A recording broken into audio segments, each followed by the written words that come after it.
Les voitures ne font qu'y passer et les piétons se font très rares. Yubari a des allures de ville fantôme depuis que 90% des habitants sont partis.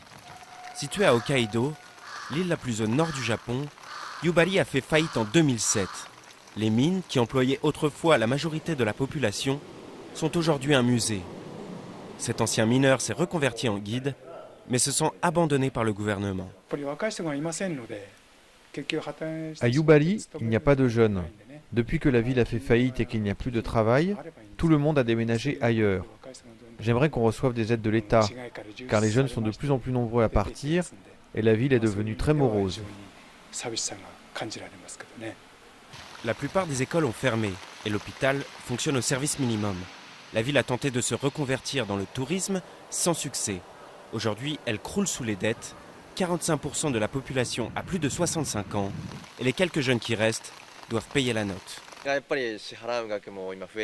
À cause de la dette, les impôts sont très élevés, les prix de l'eau courante et de l'électricité aussi. Nous les jeunes, nous avons du mal à joindre les deux bouts avec de telles dépenses et des salaires bas.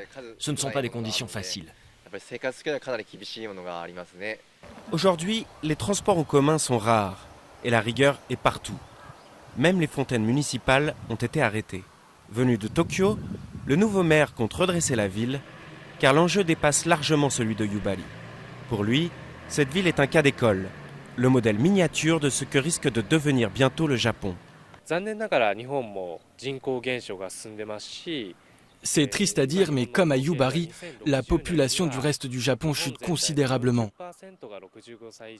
En 2060, 40% des Japonais auront plus de 65 ans, et le pays, lui non plus, n'a pas d'argent. Je suis persuadé qu'on pourra utiliser les méthodes avec lesquelles nous reconstruirons Yubari pour rebâtir le Japon de demain. Des méthodes drastiques qui ne présagent rien de réjouissant pour l'avenir du Japon, dont la dette dépasse aujourd'hui le double de son PIB, un cas unique parmi les pays développés.